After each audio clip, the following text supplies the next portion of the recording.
High, good evening. অবলম্বন।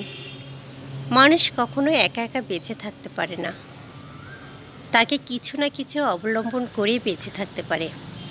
তার স্বামী, স্ত্রী, ছেলে, মেয়ে, আত্মীয় স্বজন, কাউকে না কাউকে অবলম্বন করে সে বেঁচে থাকে। তার কেউ নেই যে একা থাকে। তার একটা সুন্দর বাড়ি আছে, সে তার বাড়িটাকে ভালোবাসে, তার ভালোবাসার বাড়িটাকে নিয়ে বেঁচে আছে। তার পোষ্য প্রাণী আছে, কুকুর, বিড়াল, পশু পাখি, অনেক কিছু তাকে বেঁচে থাকতে সাহায্য করে, ইন্ধন যোগায়।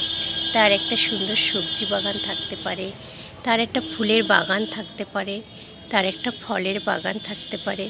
মানুষ এইসবকে আঁকড়ে নিয়ে বেঁচে থাকে, তাই কিনা বলো? মানুষ কি অবলম্বন ছাড়া কখনো একা থাকতে পারে? ঠিক কিনা বলো?